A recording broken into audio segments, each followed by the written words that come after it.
So I've said before that this feels like the beginning of a super cycle. This feels like when things are really going to explode and take off at a rate that we have never seen before. And the prices are really showing that. And the interesting thing is that all these other metrics that are taking place show us that everything's happening at a similar time frame to what we normally see. Now, what exactly am I talking about? How does this affect SHIB? All right. When we look at SHIB is actually ahead of schedule, guys. Simply put, SHIB is typically a late market mover. It doesn't normally make these moves until later in the market cycle. Remember, I've laid it over the top before. This exact move that we've made before, that one wasn't until the very, very end of the bull market. So right now we're already, 30, 35, 40% to the all-time high. And we haven't even entered alt season yet. Okay. Now, the reason why I say we haven't entered alt season yet, even though price kind of indicates that we are in alt season, is some of these dominance metrics. Okay. When we look at Bitcoin dominance, there is a very similar trend that happens cycle to cycle to cycle.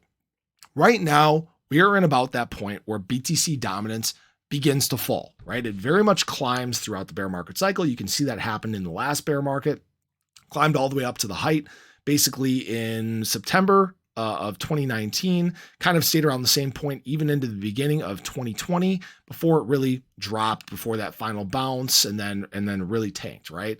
That's what happens from cycle to cycle. You can see that tanking happening here as well.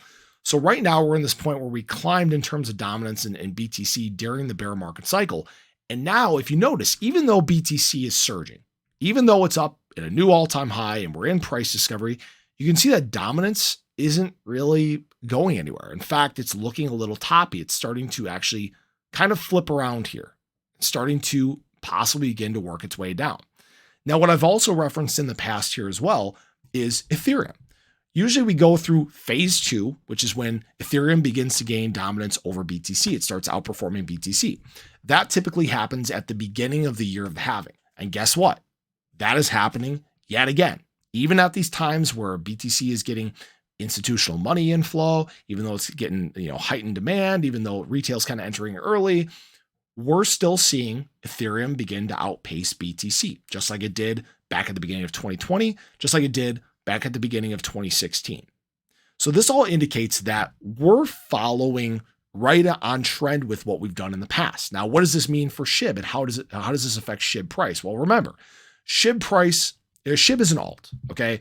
Alts, they usually do not make these explosive dominance gaining moves until you begin to get into alt season.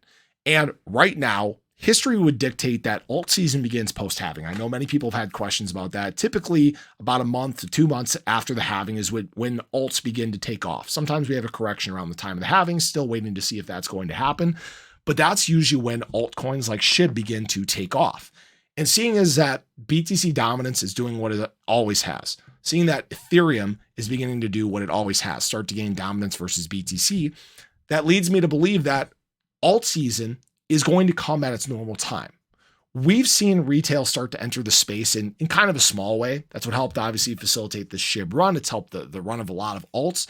Retail is kind of back, but not back. Okay. We are not fully getting adoption from outside the space yet, but that time is coming. That is when, like I've said, later this market cycle, that's when we should have the most explosive times in crypto. That's when you can see SHIB make moves like these more often. Okay. That's what people really need to understand. Although this time it's different, time frame wise, we're very much following what we've done in the past. And history would dictate that the most explosive times for crypto are coming in the very, very near future. So I appreciate you guys. I hope you enjoyed the video. Let me know your thoughts below. Catch you guys in the next one. Take care.